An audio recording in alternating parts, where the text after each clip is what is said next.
빌립보서입니다. 4장 4절 말씀 되겠습니다. 빌립보서 4장 4절 말씀 되겠습니다. 우리 한 목소리로 두 번 읽겠습니다. 시작. 주 안에서 항상 기뻐하라. 내가 다시 말하노니 기뻐하라. 주 안에서 항상 기뻐하라. 내가 다시 말하노니 기뻐하라. 아멘. 참 좋으신 하나님 감사합니다. 우리에게 기쁨을 주시고 소망을 주셔서 하나님 절망하지 않고 믿음으로 이겨내게 하시고 우리가 승리하기를 원하시는 하나님, 이 시간에 하나님의 말씀을 들고 아버지 저희가 함께 듣고 나눕니다. 하나님의 은혜로 능력으로 소망으로 기쁨과 사랑으로 이 시간에 우리 심령 속에 채워주시기를 원합니다. 하나님의 말씀이 하나님인 것을 이 시간에 고백하고 하나님께서 그 말씀 속에서 우리 마음의 심령 속에 모든 각 사람의 마음 속에 임하시고 말씀하실 것을 믿습니다. 하나님의 권능과 은혜로 깨닫게 하여 주시옵소서. 우리의 생각을 말씀 가운데로 모아 주시옵소서. 우리의 의지와 우리의 모든 어떠한 노력과 애씀은 이 시간에 주님의 이름으로 내려놓사오니 오직 하나님의 주관하심과 운행하심에 맡겨드리오니 이 시간에 역사하여 주시옵소서. 하나님을 사랑하고 하나님을 흠모하며 하나님을 찬양하는 하나님의 백성이 이 시간 하나님 앞에 기도하였습니다. 주님, 저희를 사랑하심을 감사하고 보호하심을 감사하고 이 시간에 은혜 주심을 감사합니다. 예수님의 이름으로 기도하였습니다. 아멘. 주님께서 지금 이곳에 함께 하십니다. 여러분, 오늘 말씀 제목은 기뻐하랍니다. 우리가 너무 많이 듣고 말씀을 전하는 저도 양심이 찔리고 저 자신한테도 도전을 합니다. 여러분 기뻐하십니까? 아멘. 아멘. 예수 믿는 사람 중에 기뻐하라는 말을 모르는 사람은 없을 것입니다. 그러나 우리가 은연중에 많은 믿는 사람 중에 우리가 단어의 선택을 잘 하지 못할 때가 참으로 많은 것 같습니다. 그래서 오늘은 행복이라는 단어와 기쁨이라는 단어를 먼저 살펴보고자 합니다. 여러분 행복하기를 원하십니까? 기뻐하기를 원하십니까? 어떤 건지 모르겠어요. 아멘을 하니까. 네, 비슷한 말인 것 같습니다. 우리가 많이 하는 말 같습니다. 그런데 그 의미는 상당히 다른 것입니다. 행복의 특징과 기쁨의 특징들이 있습니다. 행복의 특징은 우리가 보편적으로 말하면 어떤 뜻인가 하면 우리가 만족감을 가질 때, 만족할 때, 그냥 우리 웰빙에 관한 거예요. 그래서 그 행복이라는 단어는 보통 어디에 달려 있냐면 외부적인 조건에 달려 있어요. 외부적으로 내가 어떤 것을 원할 때 그것이 이루어졌을 때 우리는 만족감을 갖게 되고 행복하다라고 우리는 생각을 합니다. 그리고 이 행복이라는 단어는 일시적이에요. 영원하지 않습니다. 잠깐 행복했다가도 금방 어떤 상황이 변하면 또 절망하고 슬퍼하고 좌절하는 거예요. 이게 행복이 쓰여지는 단어입니다. 그래서 먹기를 좋아하는 사람은 음식을 맛있는 걸 먹을 때 행복하다라고 말해요. 여유를 즐기는 사람들은요, 그 여유 있는 시간에 커피 한 잔을 마시면서 그걸 즐기면서 조용하게 있을 때 행복하다 말합니다. 사람들한테 인정받을 때 기쁘죠? 그러나 정확하게 말하면 그 사람이 행복한 거예요. 반대로 인정받지 못할 때 그 사람 어떻게 될까요? 기분이 나쁘겠죠. 이런 것들은 다 행복에 속한 거예요. 월급이 올랐어요. 저희 아들이 월급이 얼마 전에 올랐어요. 좋아하더라고요. 행복하죠. 보너스가 많이 나왔어요. 복권이 당첨됐어요. 기쁠까요? 행복할까요? 행복한 거예요. 복권을 샀는데 안 됐어요. 행복할까요? 안 행복할까요? 안 행복해요. 이것은 행복에 가는 거예요. 근데 비슷한 말 같은데 전혀 다른 의미로서 쓰여져야 되는 그런 단어가 기쁨이라는 단어입니다. 이 기쁨은 행복과 거의 반대 개념이에요. 기쁜데 이 기쁨은 어디서 오냐면 외부적인 조건과 상관이 없어요. 우리의 내면 세계에서 솟아나는 이것이 기쁨이라고 합니다. 이 기쁨은 상황이 절대 기뻐할 수 없는 상황인데도 불구하고 내 안에서 감출 수 없는, 주체할 수 없는 어떤 기쁨이 솟아오르는 거예요. 그렇기 때문에 내 영혼이 기쁜 거예요. 그냥 상황과 상관없이. 그래서 내부적인 것을 말을 하고 이 기쁨은 일시적이 아니에요. 왜냐하면 상황과 상관이 없기 때문에, 조건과 상황이 없기 때문에 계속 지속이 되는 이것이 기쁨입니다. 그래서 기쁨을 사용할 때와 행복이라는 단어를 사용할 때는 이제 우리가 좀 구분을 할 필요가 있겠죠. 근데 성경에 보면요, 성경은 이렇게 말합니다. 여러분들 행복하십시오라고 성경에서는 말하지 않아요. 성경에서 말할 때는 기뻐하라, 기뻐하십시오 라고 말을 하고 있다라고 하는 사실입니다. 하나님이 여러분과 저에게 원하는 것은 행복이 아니라 기쁨이에요. 견딜 수 없는, 상황과 상관없는 내 상황이 내가 원하는 것과 반대되는 상황일지라도 우리가 기뻐하고 그분으로 인하여 좋아하고 어떻게 송아지가 유양간에 뛰어나오는 것처럼 그런 기쁨인 것입니다. 그래서 이 기쁨은 아까도 말씀하신 것처럼 우리 내면에서 일어나는 거예요. 갈라디아서 5장 22절 23절에 보면 성령의 열매가 나와요. 그 성령의 열매 중에 바울이 쓸 때 뭐라고 썼냐면 가장 먼저 사랑이라는 단어를 썼어요. 그래서 기독교인이라고 한다면 반드시 이 사랑은 필수 조건인 거예요. 사랑이 없는 사람은 기독교인이 아니라고 봐도 과언이 아니에요. 그래서 하나님은 사랑인 것입니다. 그리고 두 번째 쓴 게 뭐냐면 사랑과 희락, 기쁨인 거예요. 그 말은 무슨 말이냐면 그만큼 이 기쁨이 우리 기독교인에게, 성도에게 중요한 삶의 요소고 표현되어야 되는 것이고 나타나야 되는 그런 열매인 것입니다. 로마서 14장에 보면은 이렇게 나와 있어요. 하나님의 나라는 로마서 10장 17절에 이렇게 나옵니다.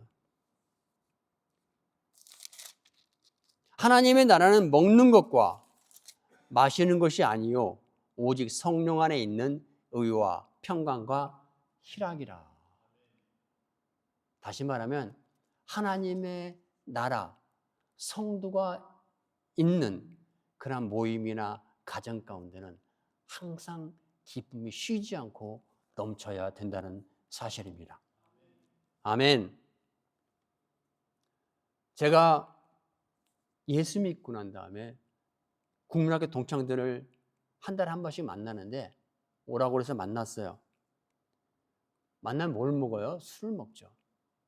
술을 받아놓고 술은 한 모금도 안 마시고 계속 안주만 됩니다. 저보고 그래요. 상근아, 너는 왜 안주만 먹니?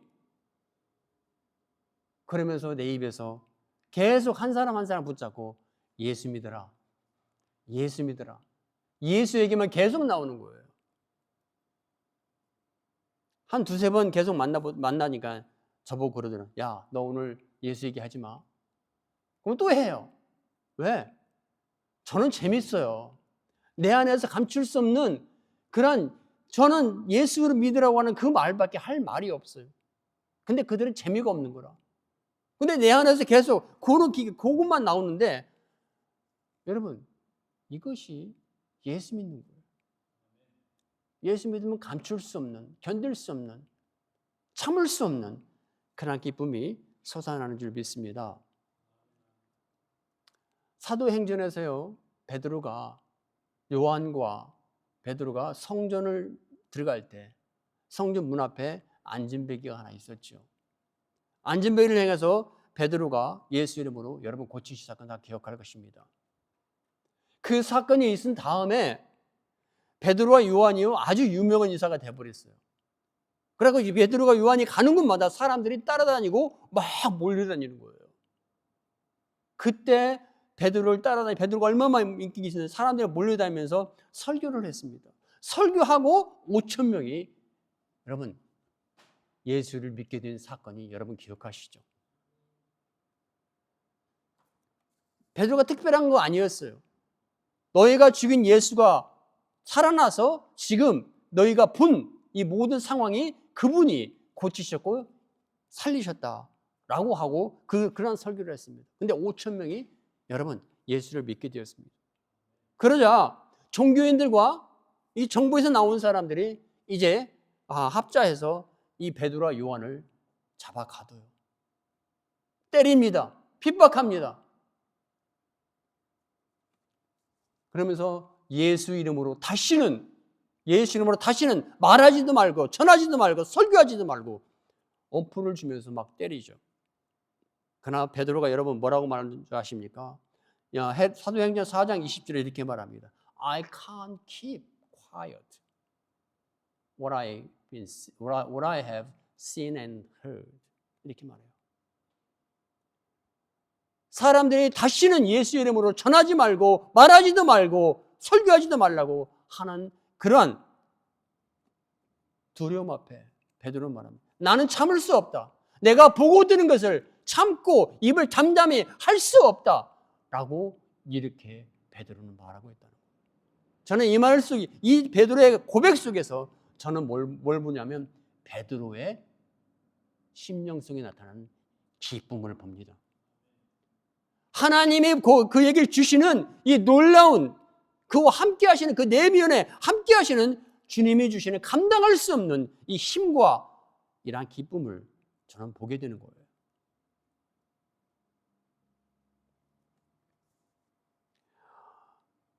저희 어머니가 장례식에 갔어요. 갔는데 누나도 눈이 반탱이가 됐고 형들도 눈이 반탱이가 됐어요. 어머니가 돌아가셨으니까 얼마나 슬프겠습니까? 그래서 엄청나게 울었나 봐요. 제가 하루인가 이틀인가 나중에 갔는데 벌써 입관을 하고 어머니는 없어요. 저녁을 먹었죠. 저녁을 먹고 제가 잠잠히 앉아서 그 어머니 사진을 유심히 제가 보았어요. 보면서 뭘 느꼈냐면 어머니가 뭡니까? 예수 믿기 전에 그 악신에게 시달렸던 그 어머니와 그 다음에 예수 믿고 난 다음에 어머니의 모습이 쭉 파노라마처럼 지나가는 거예요. 저는 직접 봤어요. 얼마나 그 노모가 힘들어했는지. 약신에게 시달려갖고 정신을 놓고 일을 할 수 없고 얼마나 힘들었는지. 그래서 무당이 만들어 놓은 어떤 신전에 매일같이 음력으로 며칠 날마다 기도하고 매일같이 아침마다 새벽마다 가서 기도하는 그런 어머니가 생각나는 거예요. 그러던 어머니가 어느 날 갑자기 아무도 모르게 그 무당이 만들어 놓은 모든 한 10장의 한 지방 같은 게 있어요. 벽에 붙여놨는데 골방에 그걸 다 띄어서 혼자 그걸 불에 태워버렸어요. 불에 태워버리고 그것을 가고 그 교회를 나가기 시작했어요. 그날부터 교회 나간 그날부터 하루도 빠짐없이 30분에서 1시간 동안 저희 어머니는 배우지 못해서 한글도 몰라요. 찬송의 글자도 몰라요. 성경을 읽을지도 몰라요. 그냥 교회를 가는 거예요. 교회 가서 매번 매일마다 저녁마다 30분 1시간씩 기도합니다. 제가 언제가 물어봤던 기억이 있어요. 어머니 그렇게 매일 저녁 그렇게 기도해요? 그랬더니 저희 어머니가 그러대요. 안 하면 안 돼. 해야 돼. 안 하면 잠을 못 자. 이렇게 말을 하는 거예요. 그전에는 그 귀신한테 그렇게 붙잡혀서 그렇게 하던 분이 이제 태워버리고 뭡니까? 결사적으로 목숨을 내놓고 맨날 기도하는 어머니한테 보니까 나 해야 돼. 이렇게 말을 하는 거예요. 그런 것이 그 장례식장에서 사진을 보고 있는데 그대로 지나가는 거예요. 순간적으로 어떤 생각이 드냐면 어머니 천국 같구나. 어머니 하늘나라 같구나. 그러니까 마음이 기뻐지는 거예요. 형은 그 앞에 슬픈 표정을 하고 막 저가 갔으니까 막 더 울려고 그러는 거예요. 근데 제 눈에서는 눈물이 안 나와요. 왜? 하늘나라 간 게 확실하니까. 천국 가니까 확실해지는데 눈물이 안 나는 거예요. 나도 울고 싶어요. 그러나 눈물이 안 나오는 거예요.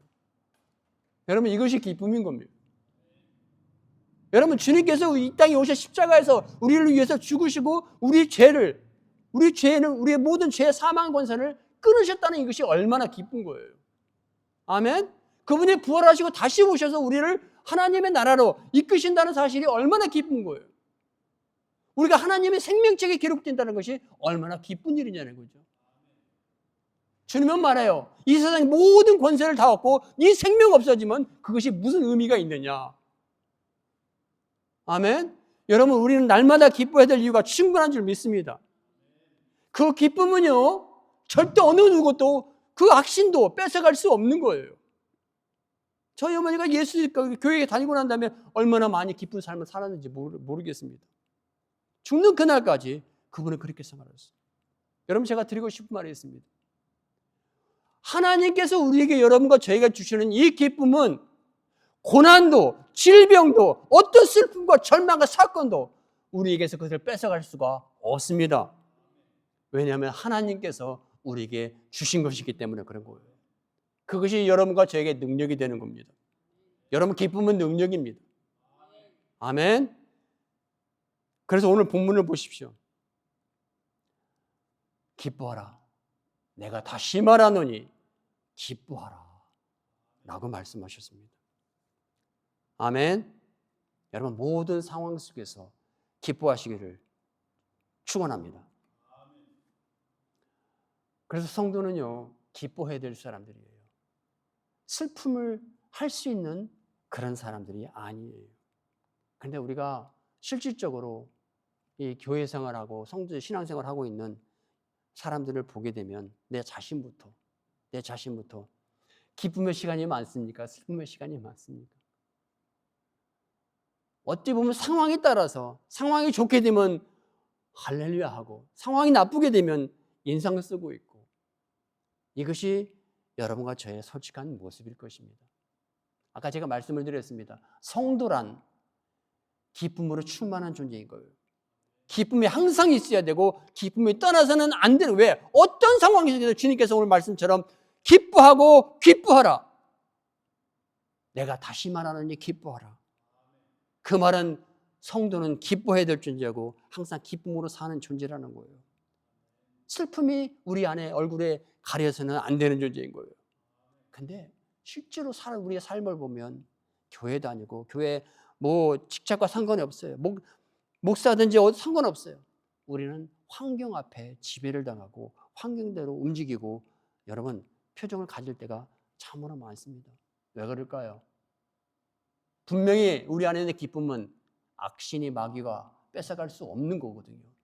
그건 하나님 우리에게 주시는 거기 때문에 건들 수도 없고 뺏어갈 수 없는데 왜 우리는 슬플 때가 있냐고요. 왜 우리는 절망할 때가 있냐 이거죠. 왜 그럴까요? 마귀가 우리 기쁨을 뺏어가서가 아니에요.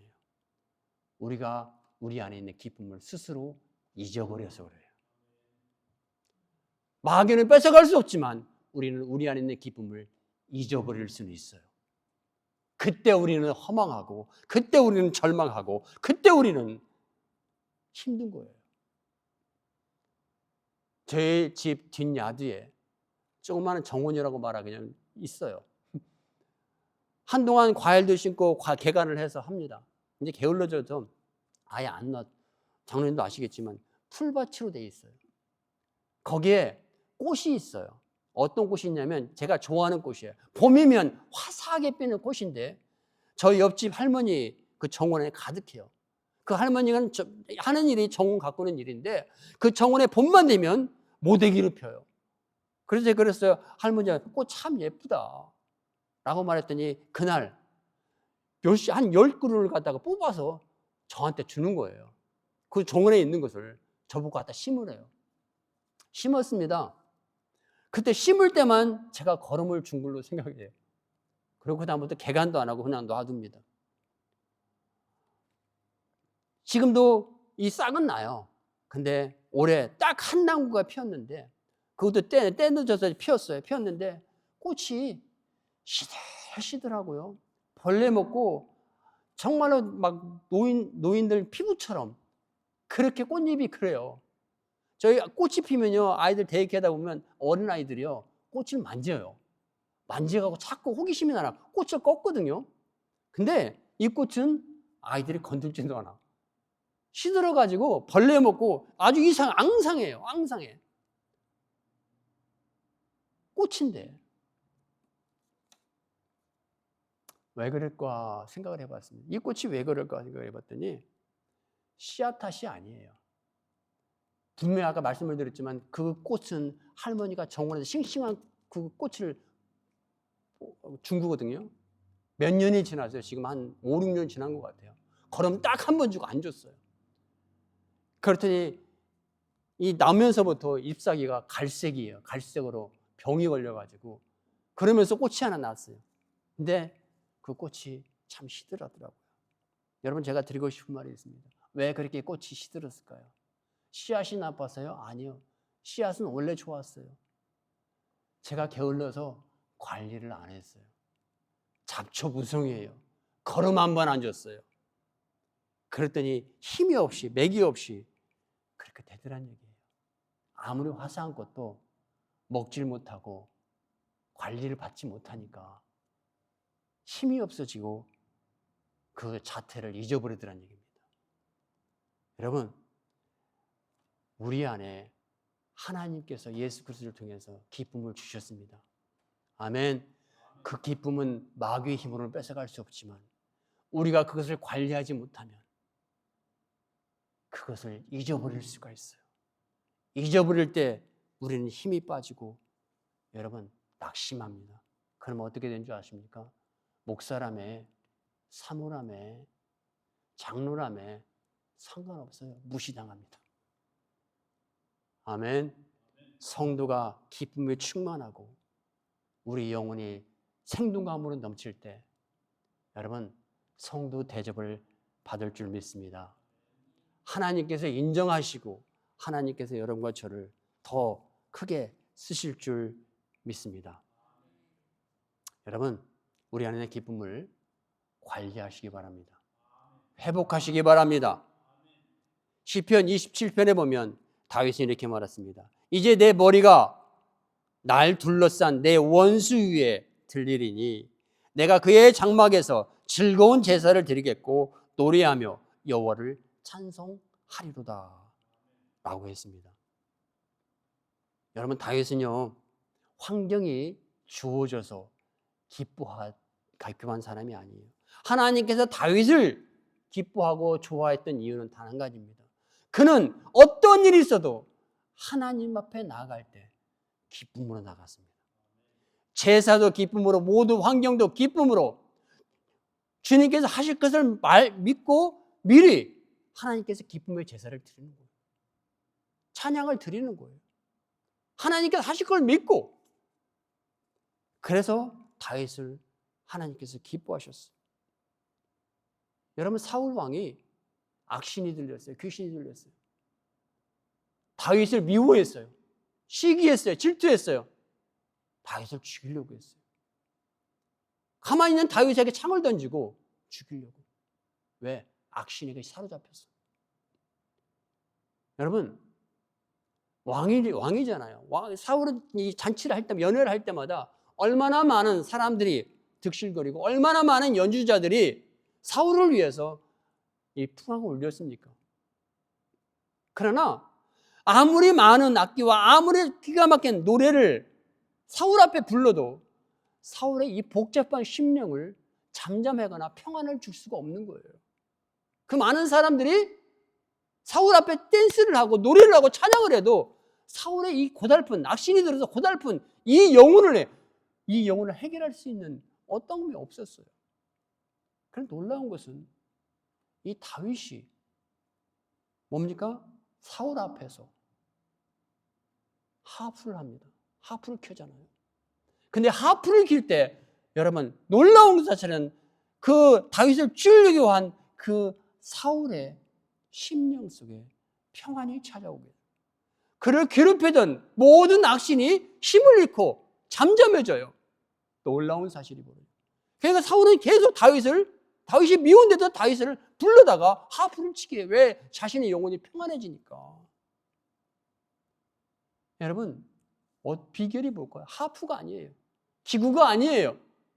다윗의 영혼 속에 있는 하나님이 주시는 말할 수 없는 어떻게 표현되지 못하는 하나님이 주시는 기쁨의 능력인 겁니다. 아멘. 여러분, 기쁨은요 모든 어둠을 몰아내는 줄 믿습니다. 날마다 기쁨의 예배를 드리시기 바랍니다.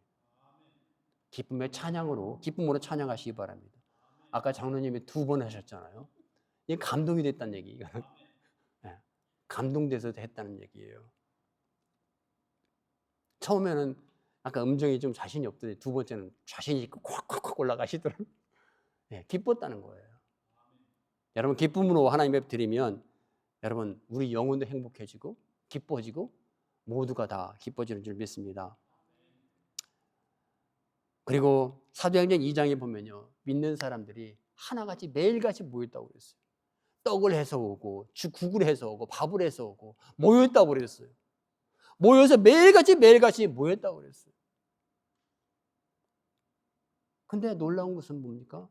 모이면 모일수록 놀라운 사실은 이 사람들 가운데 자꾸 힘이 솟아나요.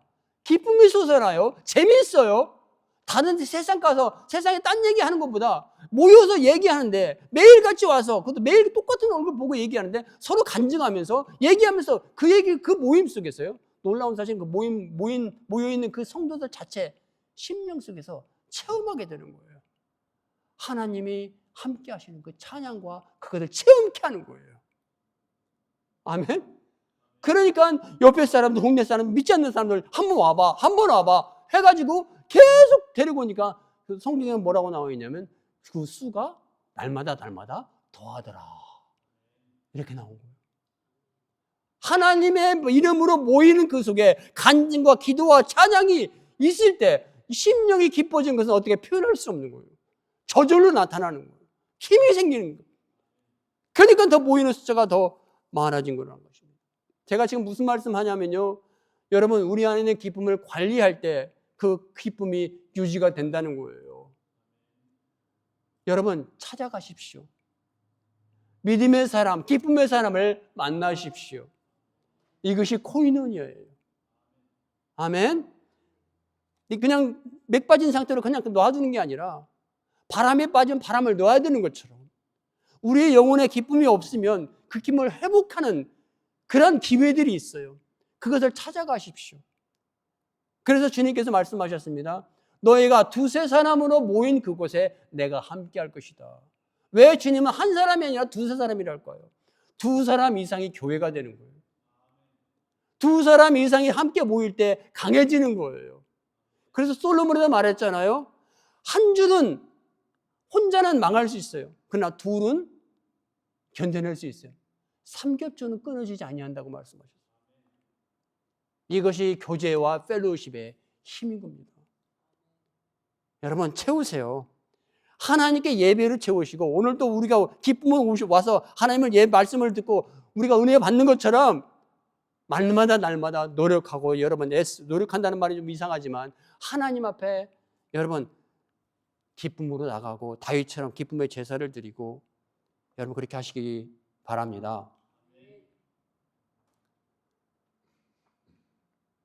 여러분 예수원에 제가 있었던 곳에요 소기도실이라는 곳이 있어요. 소기도실은 어떤 곳이냐면 묵상하며 조용하게 하나님과 1대1 대화하는 곳이에요. 거기 들어갈 때는요, 문을 살짝 열어요. 살짝 열고 살짝 들어가서 살짝 닫아요. 왜냐하면 거기 있는 사람들을 방해하지 않기 위해서. 그리고 내가 들어갈 때는 살짝 열고 빨리 들어가서 빨리 문을 닫아요. 제가 왜 이 말을 드냐면, 만약에요, 제가 거기를 들어가는데, 우리가 들어가는데 문을 열고 있어 보세요. 그러면 그 안에 있는 사람들이 어떨까요? 방해를 받을까요? 안 받을까요? 방해를 받아요. 내가 한쪽 발은 거기 안에, 그 소기도실 안에 들어가 있어요. 근데 한쪽 발은 아직도 문턱 밖에 있어요. 그러면 문을 닫을 수 있을까요? 없을까요? 문이 안 닫히죠. 발이 한쪽에 있으니까. 문이 열려있는 상태에 그러면 밖에서 소음이 들어갈까요? 안 들어갈까요? 소음이 들어가죠. 그러면 나도 하나님의 음성을 듣지 못하지만 그 안에 있는 사람들까지 여러분 음성을 들을 수가 없는 거예요. 우리 영혼에 여러분 하나님의 음성이 들려지지 않을 때 우리는 삭막해질 겁니다. 하나님의 음성을 날마다 들을 때 우리는 새로워질 겁니다. 저희 아내가 어제 아들과 함께 다른 집에 갔어요. 다른 집에 가서 10시가 넘도록 안 오는 거예요. 제가 전화를 2번을 했어요. 왜 그랬을까요? 사랑하는 아내가 안 오니까 보고 싶잖아요. 옆에서 있으면서 소리도 지르고 그래야 사는 맛이 나는 거예요. 익숙해졌어요. 여러분, 우리가 하나님을 믿고 예배할 때 날마다 여러분 하나님의 음성을 듣고 여러분 뒷문을 닫으시기 바랍니다. 성전에 들어가서 뒷문을 빨리 닫고 하나님 앞에 하나님의 열리는 그 문을 열고 여러분 하나님의 음성을 들으셔서 우리의 영혼이 살아나 날마다 기쁨과 매일매일 주시는 하나님의 시간의 여행 속에서 즐기고 자유하시기를 주님의 이름으로 축원합니다. 마태복음 5장 12절에 이런 말씀이 있습니다. 11절 12절이 이렇게 나옵니다. 나로 말미암아 너희를 욕하고 박해하고 거짓으로 너희를 거슬러 모든 악한 말을 할 때는 너희에게 복이 있나니 기뻐하고 즐거워하라. 하늘에서 너희의 상이 큼이라. 너희 전에 있던 선지자들도 이와 같이 박해하였느니라. 여러분, 제가 이 말씀을 읽어드리는 이유가 있습니다. 기뻐하는 것은 하나님의 명령입니다. 선택이 아닙니다. 하나님은 우리에게 기뻐하라고 말씀하십니다. 아멘. 창세기 1장에 보면요, 하나님께서 이 천지를 창조하셨습니다. 가장 먼저 하나님께서 창조하신 게 뭡니까? 빛입니다.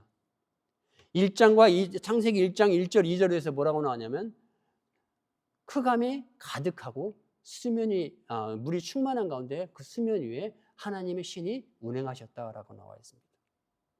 하나님께서 천지를 창조하실 때 가장 먼저 창조하신 게 뭐라고요? 빛이에요. 그 빛이 있으라 하며 빛이 생겼고 그 빛이 환하게 The light is shining.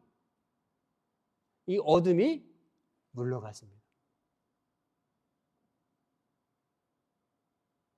그리고 그 빛을 하나님께서 옮기셨어요. 옮기시니까 그 빛이 있었던 자리에 다시 어두워졌습니다.